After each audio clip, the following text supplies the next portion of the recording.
Hello again, everyone, and welcome back again for another video. I know it's been kind of a while here, and I've been on a hiatus. And if you've paid attention to my last video, you'll see why. It's because I had some flooding in my house. Well, actually, the whole town uh, got flooded, basically. Well, probably about 80% of the town. And so I'm not going to ramble on too much about that. I think the story I have to tell is probably just as bad as anybody else's. I lost a lot of stuff. Everybody else lost a lot of stuff. Um, I count myself as lucky that I didn't lose as much as some other people had lost, but what I lost was significant, and so I had to do some remodeling, of course, in my office. If you're looking like in the back here, you can see things look a little bit different from maybe my last few videos that I did.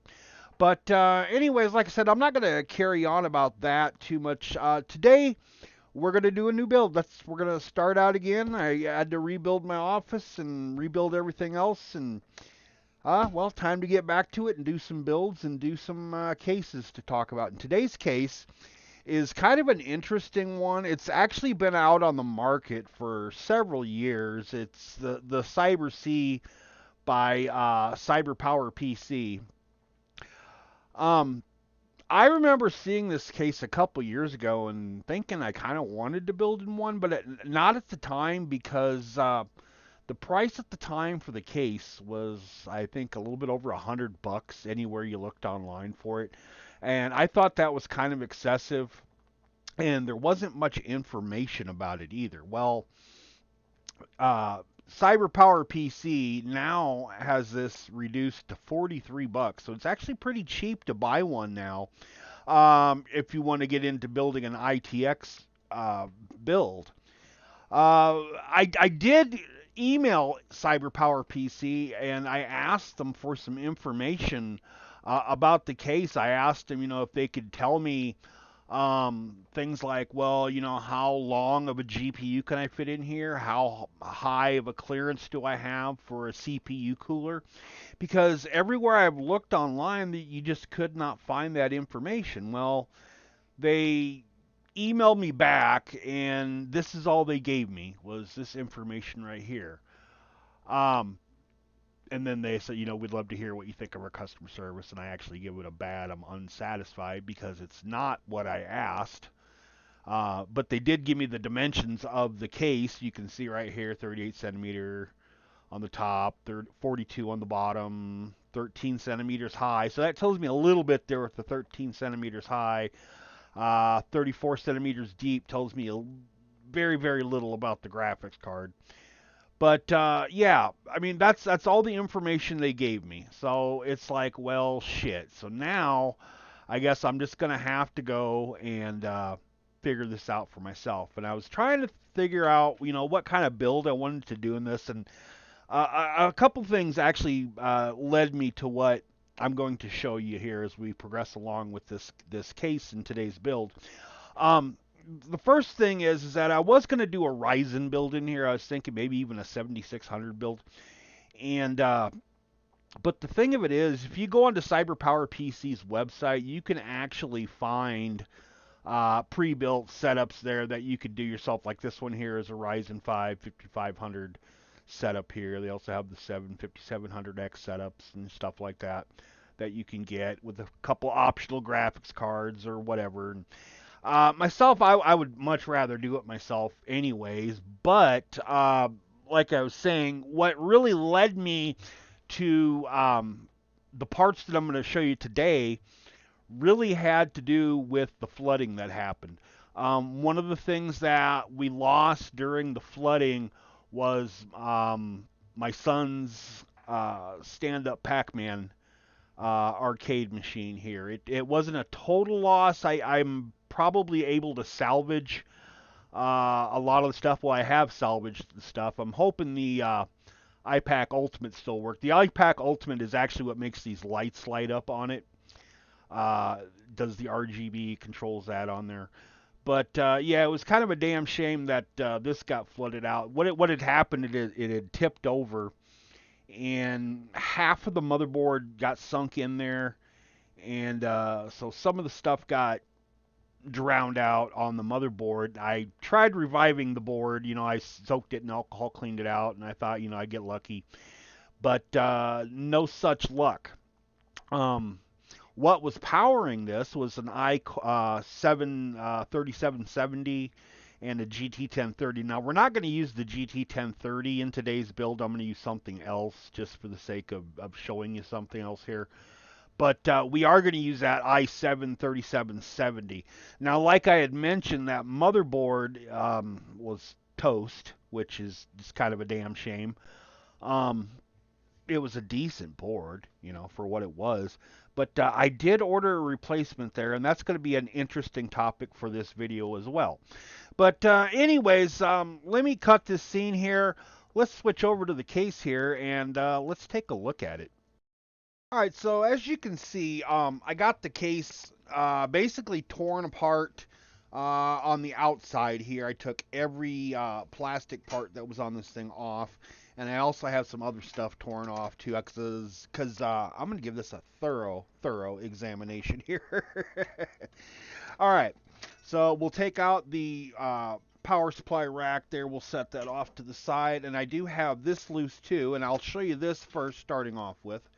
This is the rack that goes in the center there. Now it only mounts one way. You'll see like a little angle thing right there. That's the side that goes this way, facing where the front I/O panel buttons are at. And anyways, so I'm gonna go with a fan on this one, right above the right next to where the motherboard's going to mount. And then right here I got a SSD. Now I'm going to take this SSD out. I'm actually not going to use it in this build, but I just wanted to show you, for the sake of the cameras, that you can put an SSD in there, or if you want, you can put one right here too, so you can run two SSDs if you choose to do that instead. Like I said, I'm choosing to use a exhaust fan right here. This is a Be Quiet Pure Wings 2 in here. Gonna kind of keep this quiet. Don't have to do much with RGB on the fans in this one. So, anyways, looking at it from in here, this is actually a lot bigger than a lot of ITX cases that you're gonna see. I'll give it that. There actually is, now I'm not going to pull the motherboard off the shelf because I did check it earlier with the old motherboard that was in my son's arcade cabinet, and I used that to see how it would line up, and I set it in there and with a cooler, and I used an Arctic 12CO cooler, which is rated at 77 millimeters clearance, and it fit just fine. So, I mean, to me, that answers that question. It's going to fit at least a 77 millimeter cooler in here.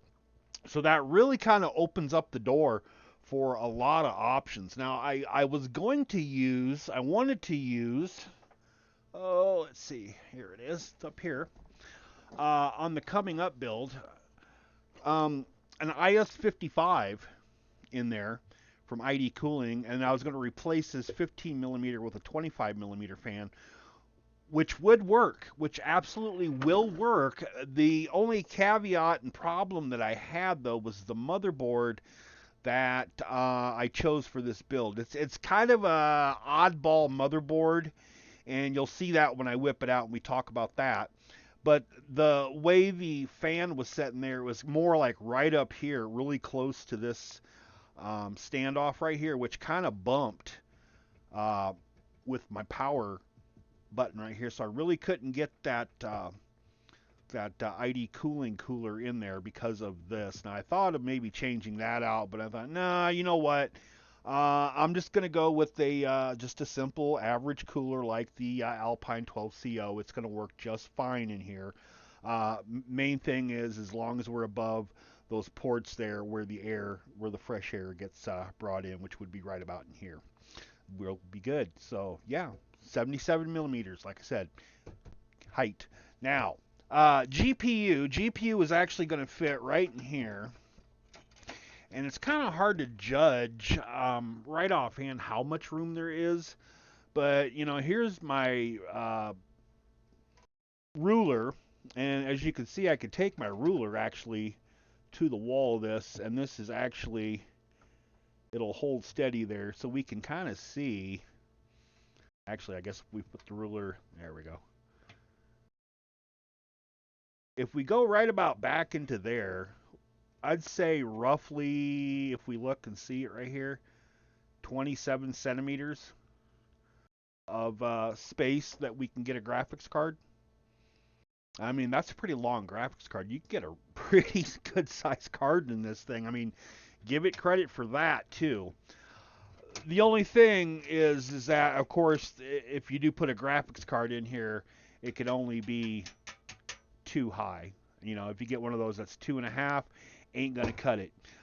It does give you a couple of little spongy things here to help with sagging, because when you do get those longer graphics cards towards the back part, you do kind of get the sagging. That's what this is for, is just to kind of help with the sagging a little bit, give it a little bit of cushion. So that's all right. Otherwise, we can use this space here, and that's why I'm kind of going with a shorter graphics card today than what this thing will hold. Basically, so I can use this space to tuck back wires. And I actually have kind of a plan for this case, believe it or not, um, that it kind of calls for those wires to get tucked back there. And this here, of course, is the lead to where the SFX power supply is going to go. It's going to get plugged in there, mounted back in there. I mean, there's a couple different videos on this case. They don't go too far into it, and they kind of give you the basics of what you got to do. And so I don't really want to repeat what they said too much. But I just, that's why I figured, you know, maybe if I just open this entirely and let you see maybe kind of even a 360 view of what this looks like when it's all gutted out. And, you know, like I said, your board's going to fit right here, graphics card right there. All right. So, like I said, though, I am going to do a lot of stuff with this thing. Let me cut the scene and get to that first thing that I'm going to do. All right, so the first thing I want to play around with here as I get going is this. This is the front cover for the console PC. I don't really care for the RGB implementation on this case. Um, in a nutshell, if we look down here and look at this, this basically tells you all you need to know about the RGB on this thing. Um, it uses, and you can actually pull one out, and this is actually why I got my glue gun out here. It uses like a little, if I can get close to that, we can maybe see that, 4 wires for RGB, which means it's 12 volt RGB. It's not addressable. And it uses just these little LEDs. There's 2 little LEDs here. Now, these LEDs are used all throughout the case for RGB. There's no strips in here or nothing like that. It's just little LEDs linked together. And that's kind of consistent through the whole thing. And I'm not going to use that in this case, except for right here. I'm going to keep, except one thing I don't like about this is so loose in here. I'm actually going to take my glue gun here and just kind of fix this a little bit and reinforce this.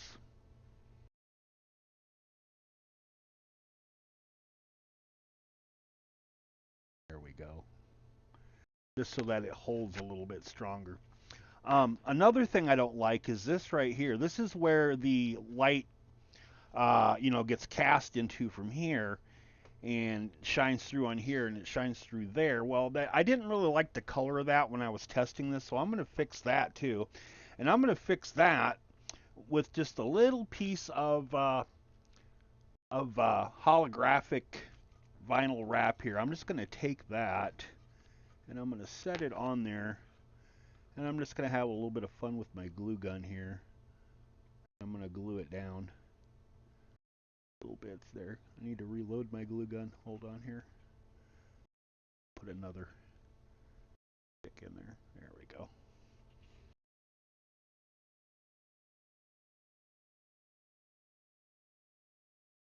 So yep, that's what I'm doing. Just kind of tacking this down in here.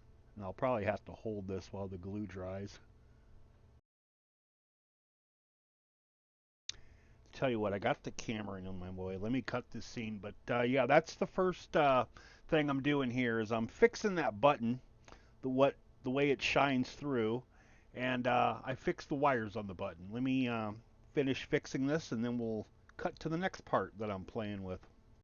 All right, so moving right along, the next thing on this case that I didn't really care for and I thought was kind of dumb and tacky, and I decided to move, was this thing, this cover.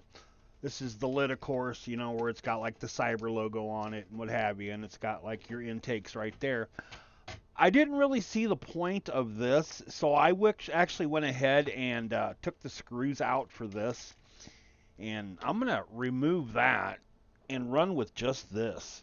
I mean, I don't know if it was just for stability or what the deal was there, but I mean, I don't see any reason why that was even really needed. Maybe it's to block heat, who knows. But so what I did with the screws that I pulled off from here and here and here and here, whatever it is, I actually put them here to hold this down, because otherwise you could actually take this and take these out too. Now, speaking of these, this was actually some really, really shoddy work. What these were, you see this orange here on this. Um, what it was is, you could see somebody had taped it off and just spray painted this thing orange to get that orange color on here. It was really, really cheap. I don't know if maybe we can see it on here still. I think it was like on one of the, oh, here it is. Right here you can see a little bit of orange right there, a little bit of overspray from where. So this definitely wasn't used with orange coloring in the plastic. It was spray painted. Kind of funny, kind of cheap. But anyways, getting back to this top here. Here again is those RGB lights that I was telling you about, where you got like the 4 wires on each side. Um, yeah, I don't care for that. What it's doing is it's diffusing light on either side of here to make that Syber logo right here. Oops. To make this Syber logo light up, it's just diffusing light. You can actually see here, if I take my light here and hold it up like that, see, I could actually make it glow just by putting light behind it like that. So that'll actually be pretty easy to modify. Let me move my light here so we're not glaring. What I'm going to do with this is I'm going to take my heat gun here, and I'm just going to heat this up to melt these, and I'm going to remove, see if this comes out pretty easy. There we go. Remove that LED from there on that one. I'll do the same thing over here on this one.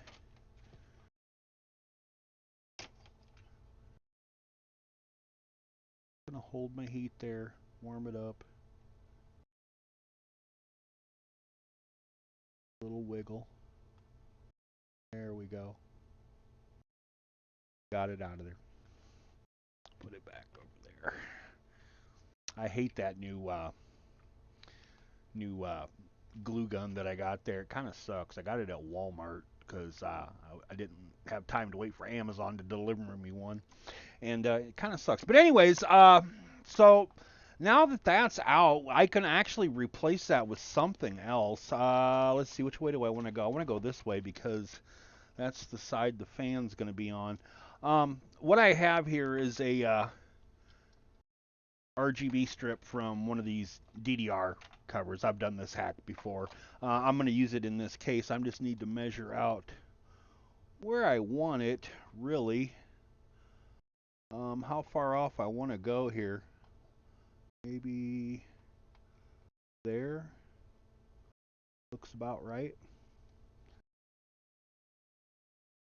And then we'll clip. Let me find my snips here.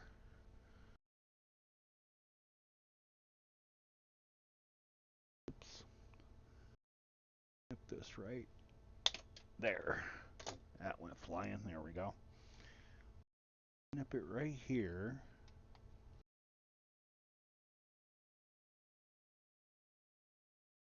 Or can we go back more? No, right here. I'm going to snip it right there, and then I'm going to glue right there because where's my glue gun? Here we go. We'll just put a bunch of glue right there. Now, keep in mind, you don't have to do this modification I'm doing. I'm doing this because, well, you know, that's what I do. Um, is crazy shit like that. I suppose I'll have to hold that till it dries before I can do the next one. But yeah, the point is that what this is for is to kind of improve the RGB in this because this will do 7 colors. Doesn't really do any patterns. It's got like 2 patterns it'll do by default. I suppose I'll have to glue that down a little bit more. Oops. And I don't know. I just thought it was kind of crappy. I thought, man, you know, if I'm going to do a case and I'm going to do it for RGB, um, yeah, it's got to be a little better than that. So, anyways, let me cut this scene. I'm going to fix this. I'm going to glue that other side after this one dries. Like I said, I got to hold this here till it dries, and then we'll carry on. But let me fix this, and then we'll move on to the next part. All right, so the next part I want to play around with here is actually the bottom. As you can see over here, I have this side finished already. I already did the modification on this one. I put an RGB, addressable RGB on this one too. And I'm going to do the same with this. And this one here it's doing these bottom ones is actually pretty simple too. You just take the 2 screws out from here. Of course, you know you want to unplug your leads from there, and they come out so easy. They just right out of there like nothing. It's just so weak. But anyways, yeah. So you take these off right here, which will take this little thing out, and what you have here is a diffuser that goes on the bottom here. You can see this one right here is already back in, but there's a diffuser that goes up here. That's what this is. And so what I'm going to do is I'm just going to take this black tape off of it, and again, steal one of my RGBs out of there, center it in there, glue it down, and make it look like this side here. I'll let you see that, where I have the addressable strip going in there, and it's going to diffuse down this way. Pretty cool, huh? All right, so let me cut this scene, get that done, and then we'll move on to the next scene here. All right, so real quickly, I'm putting this back together now, and I noticed on the bottom there was a bit of a gap going on here where the lid went to, and I seen a little bit of an opening here. See if I can get my light down, maybe you can see it. There's kind of an opening right there on that side, and there was one over here on this side too. I don't know if you can see that opening, but it was just big enough that I could get an RGB cable through. A 3-pin. So I thought, you know what? What the hell? I'm going to modify that too. So what I did is I put 2 10 lead RGB strips here, and they meet right in the center here. So one's coming in this way, one's coming in this way. So that should make some pretty cool effect right there. Otherwise, this thing's ready to close up. Here's my RGB on the bottom. You can see that, how I'm going to run that through. I'm going to run it through this opening right here in the center. So this is actually going to work out quite well. Knock on wood. Pretty decent for a follow-up return build. So let me go ahead and stick this on here. We'll just pull this back a little bit. And this goes on just like that. There we go. Yeah, and that should shine that RGB down real well from there. Let's flip this over here. I suppose I can screw that side down now, and you can see I have this kind of together again now. Starting to become something. Let me back it up there so you can see it. Starting to become a console system. Looking like one there. So we got, for a recap here, I added RGB on this side to replace the factory stuff. RGB on this side. This one I left the factory button. This is going to be the only one that's going to use the factory RGB.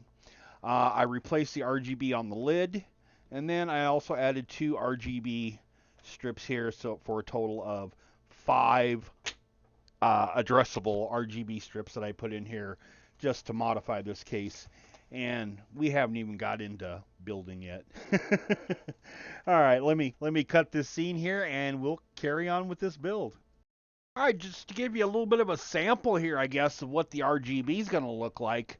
As you can see down in front here, we got our front RGB going back and forth. That's actually pretty cool there, how that worked out. You can see our RGB on the top there now, going through some patterns, and a little bit on the side. You can't really see it on the side too much. And then if we look down at the button here, the button's just doing its regular effect. So of course, if I want to, I can always turn off the RGB like that and run with just that button if I want. And of course, there's a button on the side that controls that button. Where's it at? It's kind of hard to find. It's here somewhere. There it is. So we can see some of the patterns this thing will do. It'll do white, blue, yellow, red, green, orange, purple, and then you push it again, it'll kind of fade in and out through different colors. And then you push it again, it'll flash through different colors. And then once more is off. So yeah, it's not really good on the effects there. That's kind of why I wanted to change it. Let me go ahead and turn that back on now and set that to auto. So here, we'll flip off the lights here real fast so we can have a look at that in the dark. Pretty cool, huh? Pretty cool. Let me lift that up there a little bit so you can see that. Turn the lights on there. So yeah, this is looking all right. All right, I guess it's time to put some PC parts in here now, right? All right, let's cut the scene and let's get to that. So check this out. Like I said, I'm working with the 1155 platform here. And this motherboard that I'm using, it's kind of an obscure one. It's a Chinese motherboard. You can see this one here is an SZMZ brand one right here. You can see that on top, SZMZ. Now, I actually bought two of these because I want to play around with this a little bit later on. I'm thinking I'm going to do a Hackintosh on it.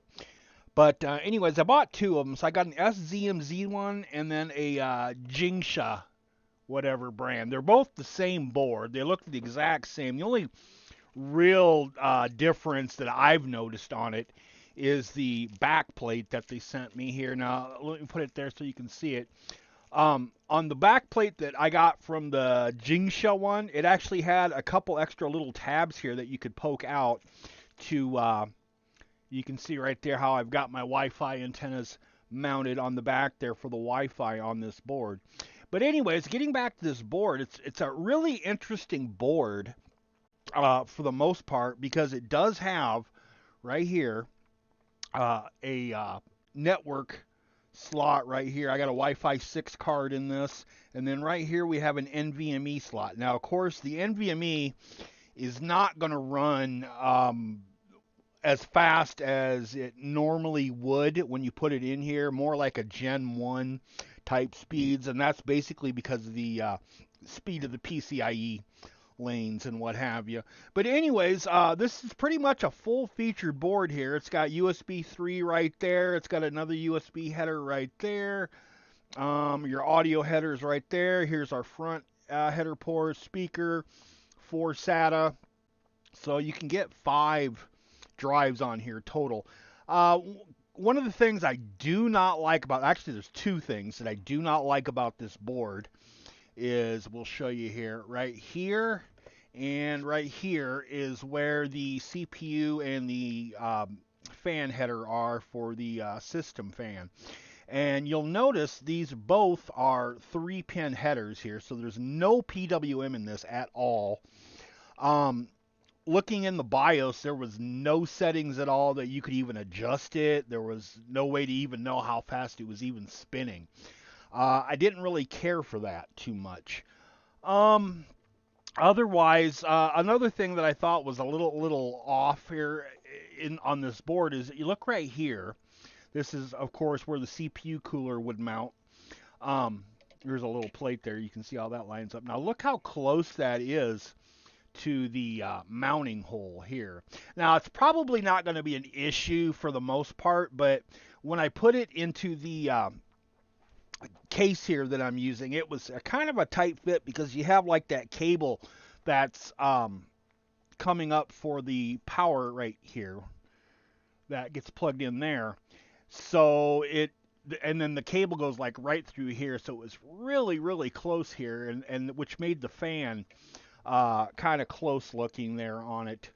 Otherwise, we can look at the I/O port on this. You can see it's got 4 USB 2.0, 2 USB 3.0, HDMI, VGA, network, and audio. Now, this network is like a 10 or 100 meg, whatever, fucking unit. Pretty useless for the most part. Pretty slow. The Wi-Fi 6 card that I put in here was actually faster. And another thing I noticed about the network on here is it would frequently disconnect on me. It kept disconnecting. I'm like, what the hell? And so, I mean, I tried another set of drivers in this. It was a different driver version. That didn't seem to help it at all. So it just must be like a shit controller or something. I mean, I'm not really going to put too much effort into it because I won't be using the network anyways. This will be connected by Wi-Fi. But for the most part, this is kind of a useless connection on there. But that's the board, and then like I said, it came with the back plate here, and then it also came with this SATA cable. Now, this board, the Jingsha one, did not have a battery where this one does. I don't know. I'm pretty sure that's probably like an import thing where they don't allow the batteries to come in. But this one here was actually bought here in America, so the seller obviously provided the battery with it. So let me set this over here and bring this over a little bit. 1 second here. So as you can see, I got this mounted in here. Fit all right. Let me take my top off. I'll slide that forward so you can have a look there. It's all fitting in there pretty good. You'll notice this cable here is different. I'm actually waiting for another one. What did I do with that other one? I might have thrown it away. But here it is. The one that they provided in the case, look at this. When I went to bend it down like that, it just fucking popped out of there. And I'm like, really? That's pretty cheap. So this thing was pretty useless. So I had to order another 5mm extender here for the GPU right there. And so in the meantime, I'm just using a what is this? What do I got here? Oh, it's a Republic of Gamers riser cable. It fits in there for now. That'll last me for a couple days. The new riser should actually be here tomorrow, and then I'll finish this up. But I just wanted to show you this for now. But anyways, yeah, fitment in here wasn't too bad. I got everything in here to fit just fine. Everything's hooked up just fine. Now, you'll notice that our fan, actually, I guess if I take the camera down here, you can maybe see a little bit more, is just even right there. Just below the line there. It just fits perfect. This is a 77mm clearance on the fan. I'm using an Arctic. I kind of wanted to go the max as I could on this, and then we got our fan right here for exhaust. I'm a little worried about heat because if you look at this case, like on the sides here and over there, it doesn't really vent out too much anywhere. So I'm looking at it and I'm thinking, where's that heat going to escape at? But we'll find that out when we do our gaming test on this here in a bit. But yeah, that's a little bit of a concern. Like I said, this here is temporary, so this is actually kind of blocking some of that air from moving out a bit. So hopefully our temperatures won't be that bad. But just looking at this, it doesn't look like it would do too good on the cooling, just because there's really nowhere for the say like the down firing air that's going on this fan when it's spinning. There's nowhere really for it to disperse from the case. So I just looking at it, and I'm just thinking, how the hell is this thing going to cool? Now, getting this back on is pretty easy. It goes from the front, and you slide it back there like that, and then, of course, you can screw down right there to hold it, and then down at the bottom, too.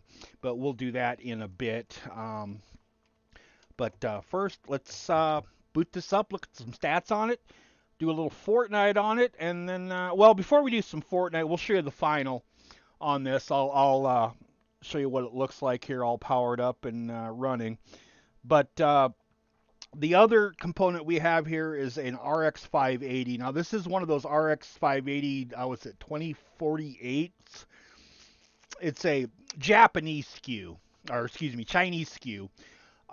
So it actually doesn't have as many streaming, fuck you call it, into it. And so it's not going to perform exactly like a 580, but I did do a little bit of overclocking on this with MSI Afterburner to kind of bring it about to spec where a 580 would be.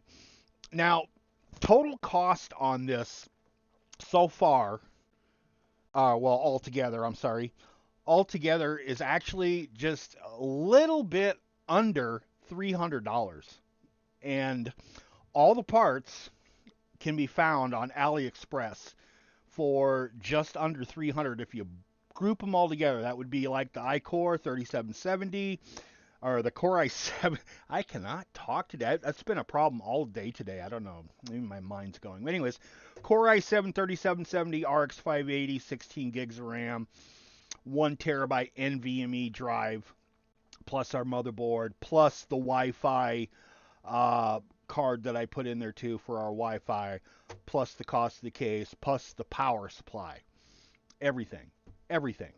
So, yeah, under 300. So if you're looking to build your own and your budget's not that high, you could maybe consider this. Now, the performance on this is not going to be the greatest in the world, but it will be able to handle several types of games. For my personal use, that's not really a concern because this is actually, as I had mentioned before, a replacement for my son Sean's arcade cabinet that got damaged in the flooding, where I pulled all the components out of there. So a lot of these parts I didn't buy. I actually already had them. It was pretty much the motherboard that I bought and the case that I bought. Everything else I actually had on my shelf and didn't get damaged from the flooding. Yay, lucky me. But yeah, so I'm going to put that to use there. And you know what? I can see I put my graphics card in wrong. See it? You can see it right here. I don't have it behind there. I'm going to have to pull that out and put that back in. I'm an idiot. At least I look behind here to see that. But anyways, so yeah, $300 console system here. Let me turn this around here a little bit. Have a look at the front. And we'll put that up there. So, yay, looks pretty cool, huh? Let's put my antenna up there, make it look nice. Or right here. Oh, got to make it look nice. So that's our system. Let's cut this scene here, go to the screen, look at some stats, and then we'll do the final reveal, and then we'll see how this thing games on Fortnite. Hold on. Okay, we got it booted up here. Let me switch the mouse over, and we'll start out by looking at the stats on this in the Task Manager.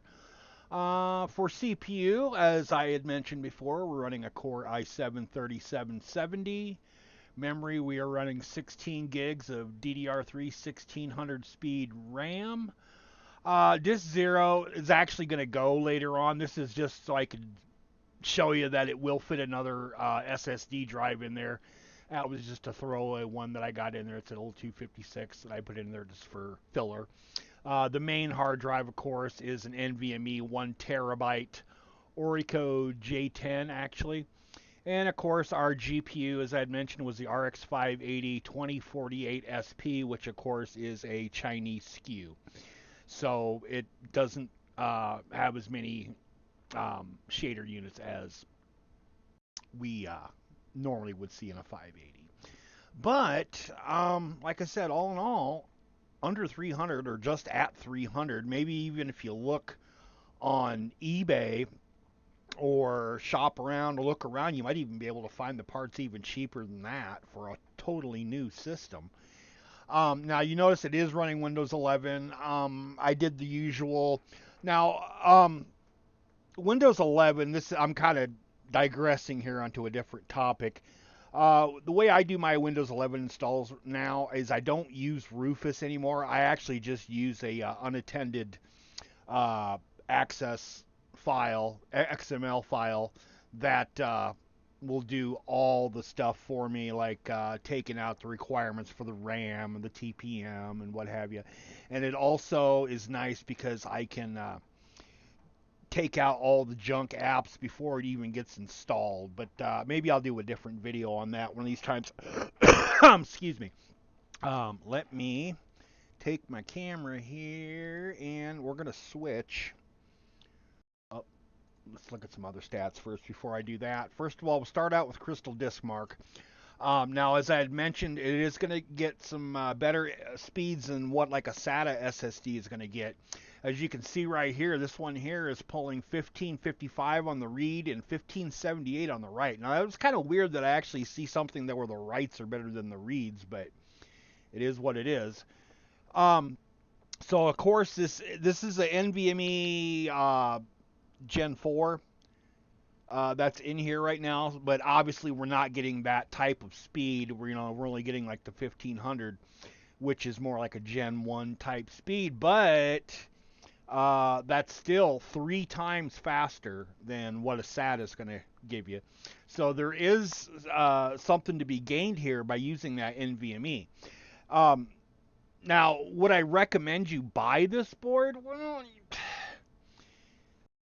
yes and no. I think maybe if you're one of those nerdy enthusiasts who want to keep the 1155 platform alive, and maybe you got some other parts lying around, maybe you got like an old Dell or something, and it's just kind of reaching the last leg of its life, you could, pull that old Dell board out and throw a board like this in here and bring it back to life, of course. That NVMe in there will definitely give you some improvement over what just a regular, SATA SSD is going to do, doing it that way. And then as small as that board is, it'll fit into almost any case. It's a little or it's an ITX size motherboard, so it'll fit into anything. It's really not much you can't get it into. It's just, it's got those little quirks, like I said, with no PWM control. And then I didn't really like the positioning of the CPU cooler. That might not be a big deal for you if you're putting it in a regular case, but in the case that I put it in, it was a tight fit, but I made it work. Anyway, so let's close this up here. Looking at some other stats here in Unigine Heaven, it ran 76.1 frames a second on high. You can see our quality setting with high, and a max of 163.7. Now I've seen better numbers for 1155 boards, like when I've ran them with Xeons. That's why I'm kind of thinking that other 1155 board that I'm going to do a Hackintosh on. I'm probably going to run a Xeon in that just to see how much I can push out of it. I'm thinking I'm going to put a 1290 V2 in it and some suitable. I don't know. I'll figure it out when I get there with that one. That's going to be quite a ways away. I'm just screwing around with this one for now. So yeah, that was our Heaven, and then looking at Cinebench. Now, Cinebench on multi-core it scored a 3668. Now, I've seen 3770s go higher than this too. Don't know if it's the chipset in here. I've never worked with like the B75 chipset before. This is actually the first time I ever used it. I don't know if that's it or what the deal is there, but it's a little bit lower than I've seen 3770. Usually a 3770 in Cinebench R23 usually runs about 3700 or so. So it's off a little bit from there. In our single core, scored a 771. That's about where I've seen them. So that's about right. It's just that multi was a little bit different there. But let me go ahead and do this. Switch my keyboard here, and we will turn on the 4K cam. And I'll let you see the final build here. Looking pretty good. Let me back up here a bit so you can take a look at that, get that all in. Now, like I said, this is run with remote control now, so I can go like this, auto, and then I can actually, you know, of course, go through different color patterns and stuff with it, however I want. And it's going to be down there on the front and on the side, which is kind of hard to see on that side and that side, but then, and it's also up on top. And I put, like I said, the 2 strips down here, so we actually have 5 RGB strips there going, and then plus the button there that I reworked, that I did a little bit of a backing on to kind of make that shine a little bit more. That looks pretty good. So everything in this is working. Knock on wood. All that's left now is let's do some Fortnite on this, and well, I guess see what kind of frames we're going to get, and let's check out the temps on this thing. So let me cut this scene and we'll do that. All right, and away we go here. Let me switch my keyboard over, and we'll land on the ground here. And when we get on the ground there, I'll reset that frame counter there so you can see where we're at. Hopefully we don't get shot right off the bat when I land here.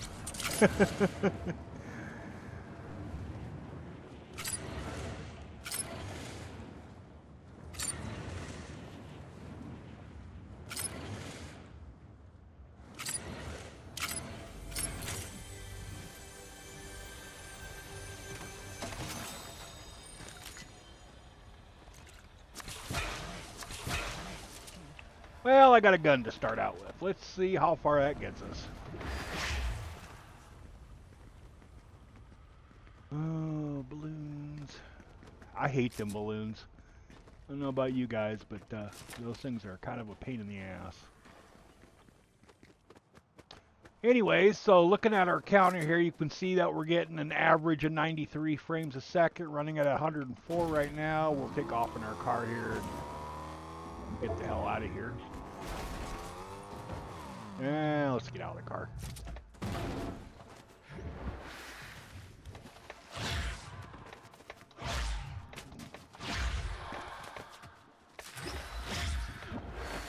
I need some more weapons. Jeez. Good way to start, huh?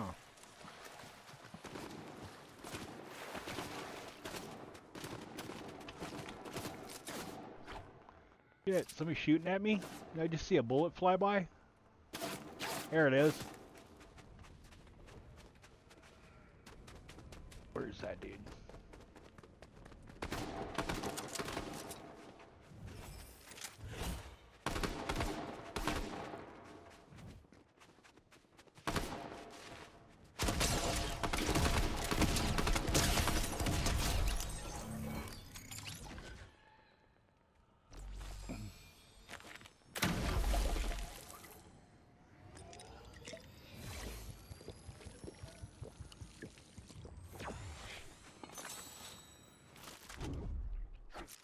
Okay.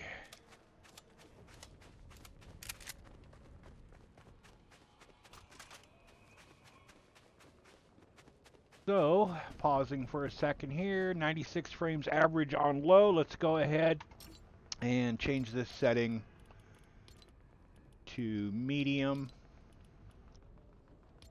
Click apply, go back, reset our meter. There we go. And we're getting an average of 75 frames now on medium. Which way are we going here? Turn around here.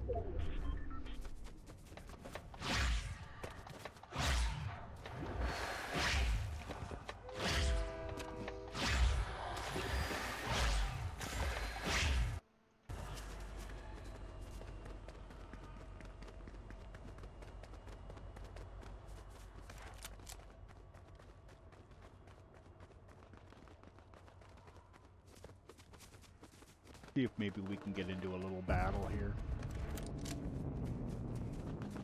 Shooting going on up here. There they are.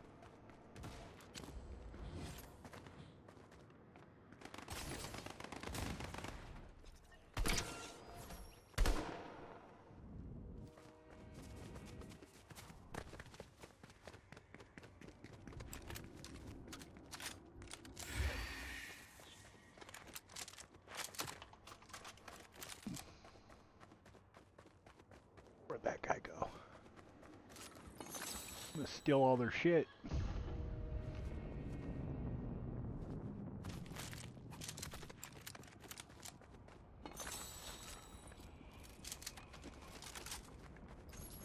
Weapons here. Let's see.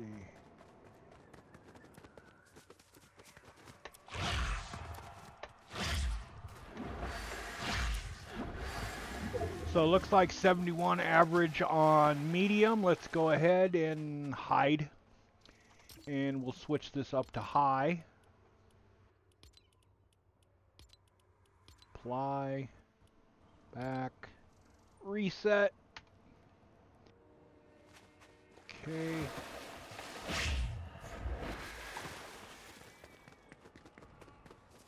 .47 frames on high. Not the greatest. I'd like to see something over 60 for some decent gameplay, but this is playable on high. Kind of wish the frames were a little bit higher.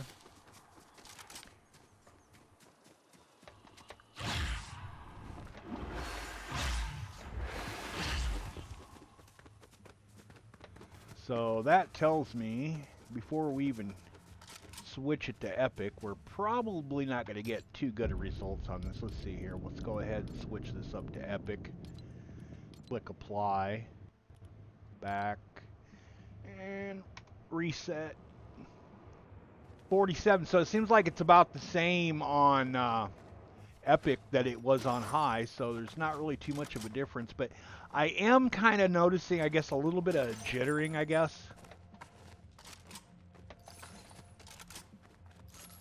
Yeah. Not really too bad, though, but I mean, I've played where, there it is. I don't know, you see it right there, how my 1% low dropped down to 3 frames a second. That's where I got a little bit of stuttering going on right there. Got money in here? Yeah, we'll take some of that.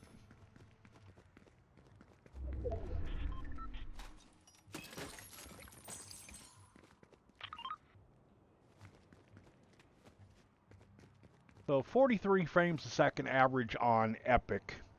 Let's do this here. I'm going to take this, and I'm actually going to turn this down to low. Click Apply. And I'm going to take my view distance and set that to Epic. Click Apply. That seems to be a better setting, I think, for Fortnite. Let me go ahead and reset that again. There we go. Now you can see we're getting 106 frames a second there. Where are we at here? 1 second. 106 frames a second there. So we're not doing too bad now on low with Epic view distance. Now this is pretty playable. Excuse me. 94. I can live with this. Now I think this is you know, like I said, $300 for this system. Playing, you know, 90 frames a second here, and just look at the screen. I mean, you know, look at what you're seeing here for the graphics. This looks pretty decent, I think.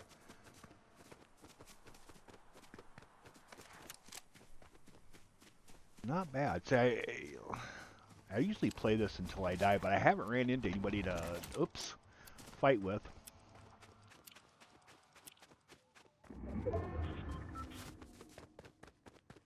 Maybe there'll be somebody up here.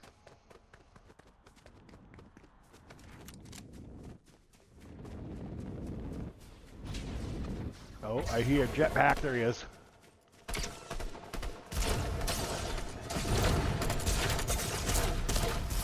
Ah, he got me. Alright, so, looking at the screen there, finished up on low with Epic view distance at an average of 86 frames a second there, max of 110. 1% lows was 46. Not the greatest on the 1% lows. Could have maybe been a little bit better. But considering the price of this setup, not too bad. Not too bad. All right, so that's going to be it for this one, guys. One more thing. Let's look at our temps here. What's our temp running? 70C. That's not too bad. At least it's not near that throttling zone. I was a little worried about that. So it looks like, you know, it's not doing too bad on the temps either. But anyways, that's going to be it for this one, guys. I got another video coming up. Probably going to do that by the end of next weekend. It's going to come out pretty quick. That's going to be covering... one second here. That's going to be covering another case here. Let me do this 1 second here. I'm going to switch this over. There we go. That screen off, and then I gotta switch my keyboard. Put this up here. 1 second here. And we'll go to the bottom display. Let me turn off the capture card display. There we go. So if you look on my YouTube channel there on the previous video before this one, there was like a little test thing I was doing there. For a guy named Mike with the Ryzen 2700X RTX 3070 Ti, 8 gigs of RAM. He did have 32 gigs of RAM in there, but his RAM was unstable, so I actually had switched it out for some testing modules, 8 gigs of RAM, so I could test it with to see if it was the RAM that was unstable. But anyway, so this is actually going to be what I'm going to be covering in the next build.